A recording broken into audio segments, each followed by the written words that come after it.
Let's go with Luke. We're in between today and next week. I didn't want to start a new series and then take off next week for the sermon, so we're going to go with Luke chapter 17. It's one of my favorite stories. I have a lot of them, but this is one of them. And this is the story of the 10 people who have leprosy. Okay? One of those great stories. Are you ready? Luke chapter 17, starting with verse 11. It says this: On the way to Jerusalem, Jesus traveled along the border between Samaria and Galilee. As he entered a village, 10 men with skin diseases approached him.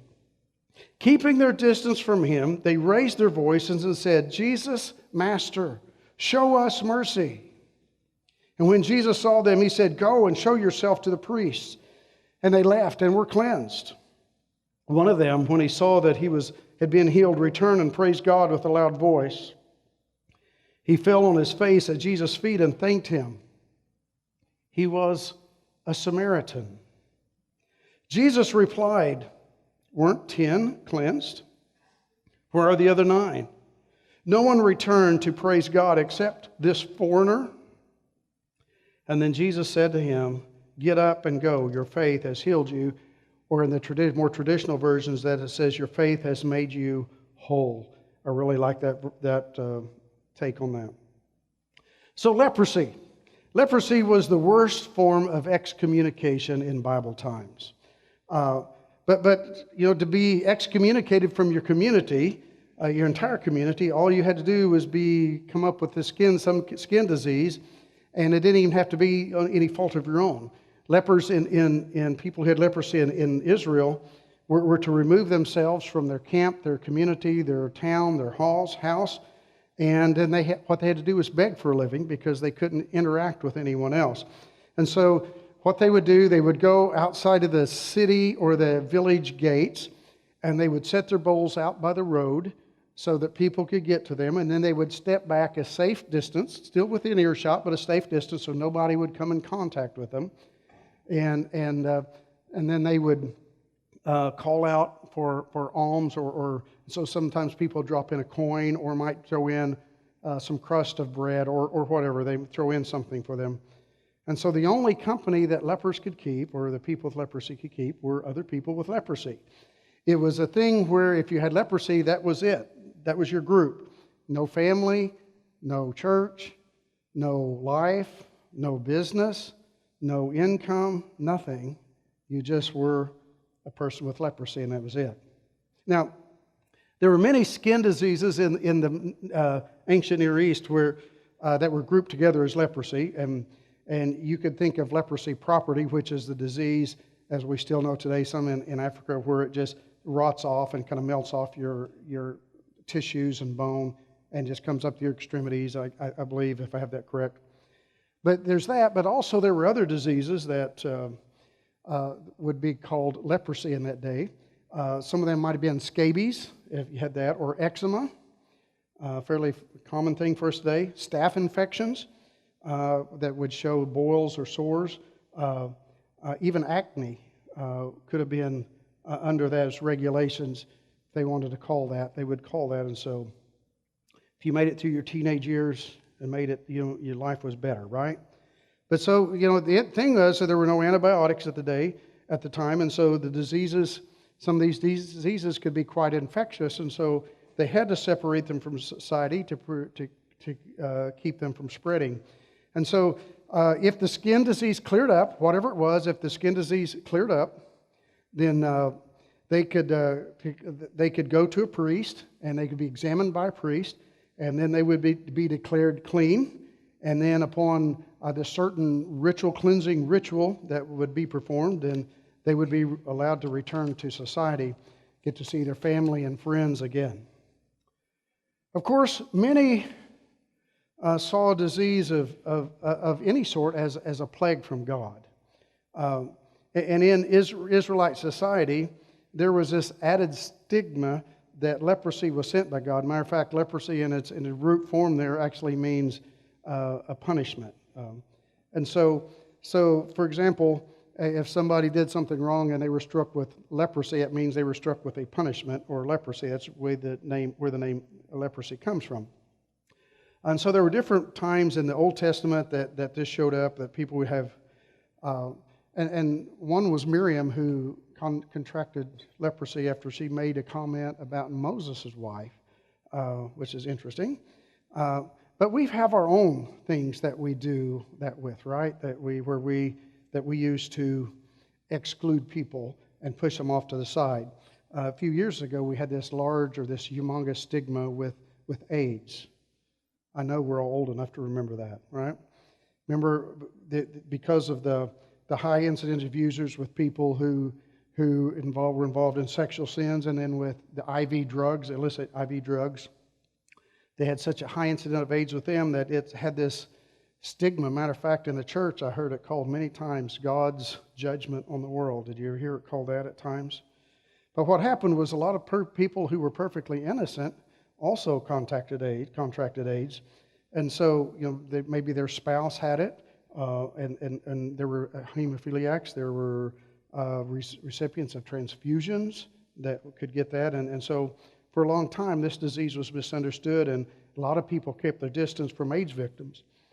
The last funeral that I did at one of the churches I was in was for a young man with AIDS, and I remember watching him and visiting with him through the time that I was at that church, and watching people in the community as they separated themselves from him, being so careful that they didn't touch anything he touched or whatever. It was a very hard thing. And so that was what was happening with the people who had leprosy in the Old Testament. That type of thing was going on, and so the normal thing would be for people with leprosy or the people that are being outcast for some reason to internalize this, right? And so there's this self-imposed guilt because this is a disease called punishment, leprosy. And so there would be this self-imposed guilt. There's also be this physical torments of the issues of the diseases themselves that they would have. And so, and in today's passage, Jesus is traveling. He's been down in Jerusalem. He's gone back up through Samaria and then back up into Galilee. And he's between the region of Galilee and Samaria. They kind of kept themselves separated there. And this means that this group of 10 lepers were mixed between Samaritans and Jews, probably. Here's the thing. Once your group excommunicates you, then all those long-held hatreds against other people may not hold up, and you may decide that other outcasts are your best friends because they're the only ones that understand where you're at in life. Sometimes misery just needs company, right? Yeah, so in the lepers, these people with leprosy, their outcast world, being a Jew or a Samaritan, really didn't matter so much. And no, they hated each other, supposedly, at this time. But it didn't matter once they got leprosy. And so there would have been some Jews in this group of lepers, these 10 lepers. There would have been at least one Samaritan that we know about. And so, here's the thing. Once a person is rejected by society, then the societal rules kind of go out the window for them. So remember that as we sometimes continue to exclude people and then want them to live by our rules, that's just not going to happen because that's been that way for so long. Social rules no longer apply when we cast people out of our social circles. But let's go back to the day that these lepers are going. I suppose that their day started very much as most did. They positioned themselves in the best place they knew, where the most people would pass by. And if they had some farmers that were coming to sell their goods at the gates of the city, then maybe they could go and maybe they would get maybe a fresh fruit or a fresh vegetable or some fresh grain or something great, that would be awesome for them. And so they do that. They set their bowls down and then they back off, just within earshot, not close enough to get spit on them, but close enough that they could talk to them, and they would call out to the passersby and say, "Have mercy on us, have mercy, on us." And sometimes people would do that, and they would throw in a coin or they would throw a crust of bread. And today would be different for them, however, because Jesus of Nazareth was coming to town. Now, we don't know We don't know what town it was. We don't know whether it was in the edge of Galilee or if it was in the edge of Samaria. But we know that it was this town, and Jesus, it was their town, and Jesus was coming to it. And so we can wonder how these lepers heard about Jesus, because another thing you'll notice when we're excommunicated, communication is X'd, okay? So there's not a whole lot of communication goes on in excommunication. You get what I'm saying? And so maybe they overheard talk, when the city fathers would get out in the gate of the city to make their wisdom calls and make their rules for their community. Maybe they overheard about Jesus coming to town, how Jesus had healed people. And maybe there was a little bit that hear there, and maybe a little that hear from someone else. And so they'd heard that there was this person who cared about people who were outcast. They'd heard that there was this person who could heal even the worst diseases, even the diseases called punishment, called leprosy. I don't know how they heard, but we know that somehow they believed that Jesus could heal them, because they cried out and said, "Master, Jesus, Master, have mercy on us." And then we also know that Jesus was one of those who didn't mind touching people with leprosy. Jesus was one that just touched them. I mean, Jesus made the unclean clean, and somehow the unclean didn't make him unclean too. Now, that was the fear of their communities, that the unclean would make the clean unclean, and they had all kinds of rules and regulations, all kinds of things to go through to make themselves clean again after they touched or got close to unclean people. But Jesus went to them, and he just says, "Hey, go show yourselves to the priest." They knew what that meant. That meant that if they were going to go show themselves to priests, that maybe they didn't have skin disease anymore. And so they undertook the laborious journey to go to whatever community it was, whether it's to Samaria or maybe it was to Jerusalem, and they were going to show themselves. But they went, and Scripture says that they were healed on their way. It doesn't say that they were healed and then looked and said, "Oh my," and then they went. It says that they were healed on the way. They had to start the journey infected as lepers, or infected with leprosy. And so their journey started out as a faith journey. Sometimes we make moves before we see the results to our prayers, and God answers them on our journey. Right? I don't know if y'all realize how many times I throw this in, but this thing about us being on a journey together, I bet weekly I throw it in once or twice. We're on this journey together, guys, and sometimes we just need to step out in faith in this journey, and God will provide as we are in our journey. And so they start because they want to be declared clean, and then they could return home, and then they could be Jews or Samaritans again. These two groups that hated each other, and they could be those people again. And the mixed marriage of Jews and Samaritans as the miserable outcasts of outcasts on the edge of town would be over, and they could get back to their life. And so they did. They took off. They headed out. Jesus said, that they would be well. But Scripture says that one returns, and that he was a Samaritan. One returned, and he was a Samaritan. Now, just a really quick lesson on Samaritans and Jews, okay?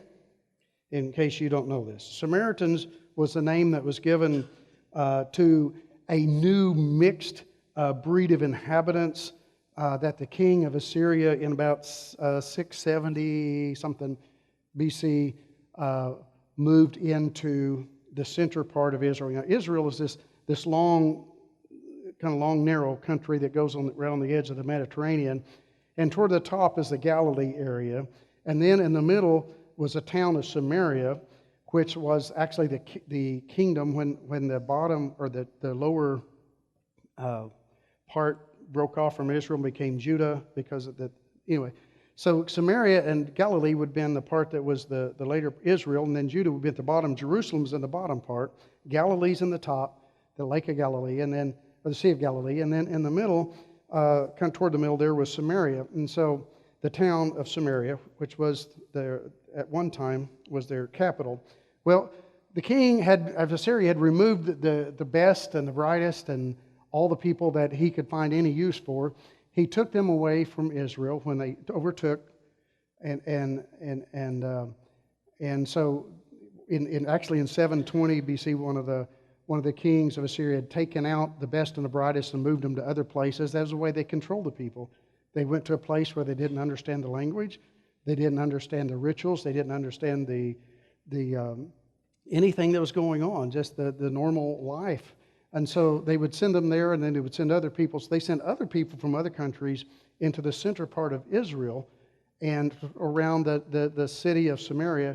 And so these people, they started calling them Samaritans. And these people mixed with, married, and became a part with the Jews that were left that didn't get taken away. So they weren't the brightest or the best, but they were part of that. And so they started mixing with them. You had your Jerusalem, your Judah part at the bottom. It was taken over a lot later than the Israel, the top part. And then up around Galilee, you had some holdouts because it was hill country. And so they were, it was there that these people, and so the Samaritans was a name given to the people who were some Jewish blood, but they also had some blood from all other countries. So they came, and when you look through the prophets, a lot of them are warning them against following the idols of these people that are coming in, right? That's what a lot of the prophets are about during the exile, the prophets of the Old Testament. And so what happened then is a lot of these people started kind of taking on some of the Jewish religion, and so they took on, over the time, took over quite a bit of the Jewish religion and kind of established. And then when the return from captivity was going on, when they got to come back home, the Jews in Jerusalem rebuilt the temple. Now you can find that in Nehemiah, Ezra, those books, if you want to read that. When they started doing that, then the Jews refused to let the Samaritans be a part of that. Okay? They're down here. They're the more pure people. And you have all these half-breeds, as they would call them, the Samaritans up here around Samaria. They would not let them be a part of that. And so that really caused a problem. And so the Samaritans, as they were called, then decided to erect a rival temple. So they built their own temple on Mount Gerizim, which was, however, destroyed by a Jewish king in 120 or 130 BC. And then they built another one in Shechem. But there was this bitter enmity between the Jews and the Samaritans as they continued in the time of Jesus Christ. And the Jews had no dealings with the Samaritans. Matter of fact, if you study any of the maps, you'll see that there was a trail that the people from Galilee, the top part of Israel, would go around and go across around the Sea of Galilee, go on the other side of the Jordan River, and go down and then go into Jerusalem to get away from or not have to deal with the Samaritans in the middle part of their own country. So that's kind of the story of the Samaritans, and this is the reason that Jesus makes a big deal about it being a Samaritan that comes back. The others, whether they were Jews or Samaritans, we don't know, but they went on their way, apparently to their priests, and we assume they were healed of their leprosy because that's what they wanted. They could go home, but they were not grateful like this one was. They weren't grateful to the one who healed them, apparently. We don't ever read of them finding Jesus again. Maybe if they weren't grateful, they were just maybe indifferent. Their skin was cleansed, but their heart still needed to be thankful, I think. So how many people address Jesus as Master when we want our needs met, but then when they get met, then we kind of go on with our own life and we forget to live lives of thanksgiving and praise and worship to the one who ministered and gave us the needs that we needed, met those needs. It's kind of like sometimes, I think maybe the 9 of these people with leprosy, like some of us sometimes, it's called jailhouse religion. I'm going to get I'm going to turn my life to Jesus because I'm in this awful place, and when I get out, I'll be who I want to be. Now, have you ever wondered why the other 9 didn't come back and worship God? Has that ever been a thought? I mean, a lot of us know this story. You know, I guess we'll never know, but maybe one of them wanted to know if maybe this was a real cure. If the cure was real, we'll just see. And then see, maybe it just kind of lightened up, and we'll see how it's going to work. Me and the other one thought wonder if it's really going to last. I know it's good today, but how long is this going to last? And maybe one of them said, well, I got to go see my kids. I want to hug my wife. I haven't hugged her in 10 years, and I just want to hug my wife. I want to hug my children, and I want to go get my farmland back from that scoundrel who's been ripping me off because I couldn't farm my own land. And so when I get a chance, I'm going to go thank Jesus as soon as I get a chance. Maybe one decided that they never really had leprosy in the first place. It was just something, and it was kind of this little thing that showed up on my skin, and it was getting ready to be gone anyway. And maybe one thought, well, I was going to get well anyway. It's just a matter of time, and it just happened to be the right time. And maybe some of them, when they got to the priest, they just fell at the priest's feet and said, "Oh, thank you that I'm healed." Maybe they thanked the priest. Maybe one said, Jesus really didn't do anything for me. All he did was say, "Go show yourself to the priest." He didn't have any feathers he ruffled over me. He didn't say abracadabra. He didn't dance a dance around me 10 times or 7 times or 7 times 70. He didn't do any of those things. He just said, "Go and show yourself to the priest." So did Jesus really do anything anyway? Why would I thank him? Maybe one of them thought, well, any rabbi could do that. I just didn't ask. And then maybe one thought, well, I was getting better. I think over the last few weeks, I've been seeing these places lighten up on my skin.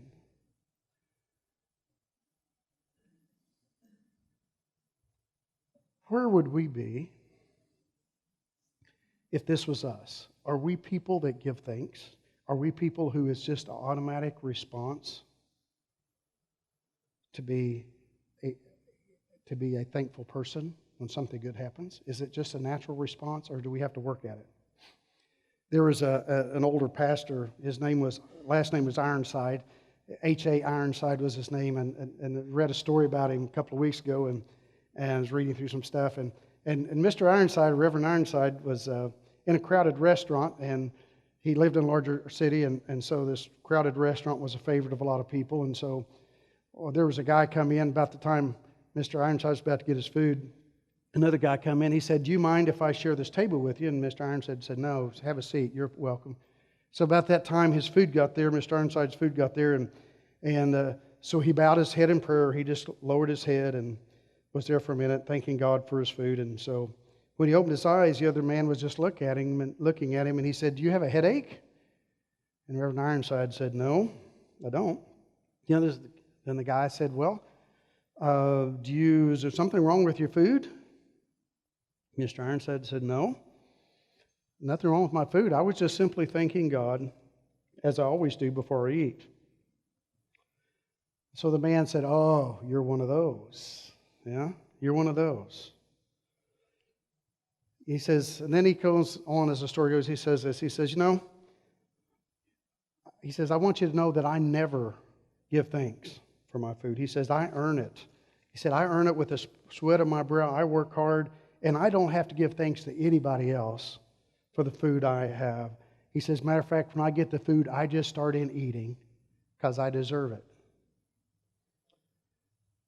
And Mr. Ironside looked at him and said, yes, you're just like my dog. He does that too.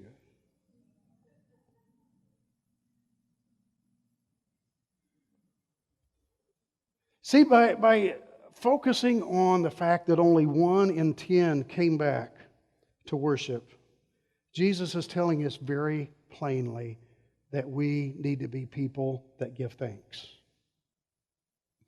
Jesus wanted them to see beyond the miracle and see the miracle worker.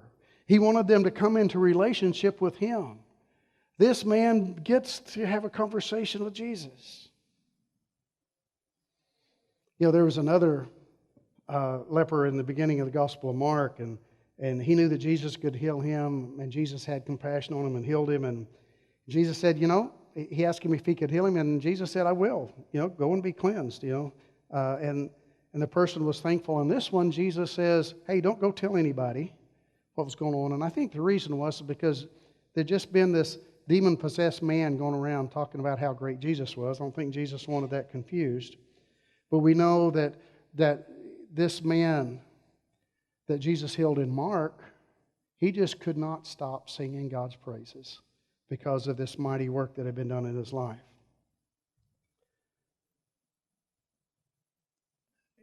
And this man was healed of more than just a disease called leprosy. Even though he'd been the double outcast, he was a leper and he was a Samaritan. Jesus accepted the worship of this man. So I think the question should ring in our hearts today when we hear this story. And all my life I've heard this story over and over again. And I always try to put myself in the place in this story and ask myself, which one am I? What would I do? How would I live this out in my life?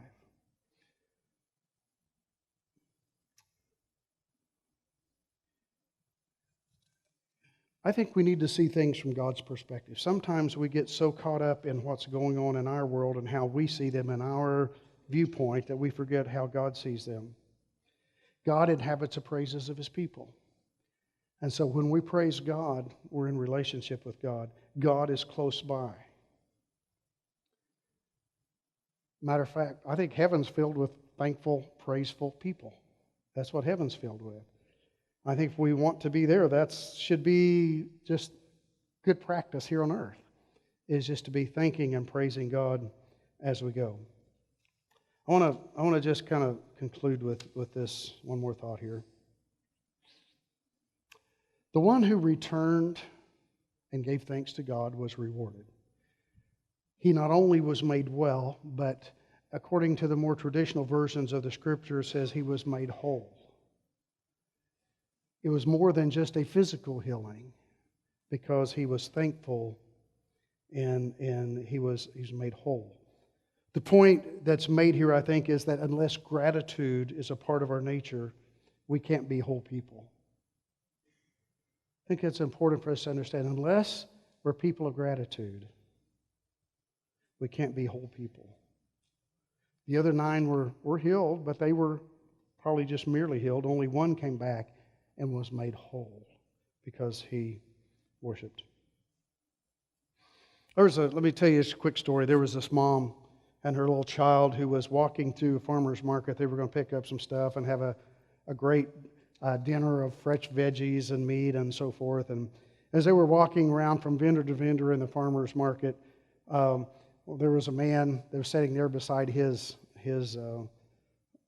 goods, and he had a big juicy orange there. And so when he saw this little kid coming by, then he just took this orange and he handed it to this child and he said, "Here you go, have a great day." This child took the orange and mom said, as many moms do, "Well, what do you say?" And the child handed it back to him and demanded, "Peel it."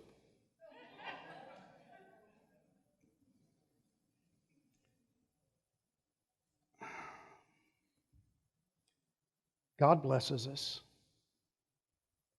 and gives us some great things. How do we respond? Do we give thanks? Or do we give it back to God and say, "You can do better than that"? What do we do with the blessings God gives us? You see, a lot of it has to do with what we focus on. If we focus on God and what God's doing, we'll be thankful. If we focus on what somebody else has or does, we're going to have a tendency to want to match up or meet their standards or what they do or what they have. And so may not be as thankful, because you can always find somebody that you think has it better than you. You won't know that because you don't live in their house, but you're going to think that. If we're concentrating, we're focusing on Jesus and what God has done, we'll be thankful. The one came back, but where were the 9? Where are you in this story? Which one are you? I like being the preacher. I get to be the guy who talks about it, right? You have to make the decisions. Seriously, where are you? Which person are you? Are you one of the 9 or are you the one?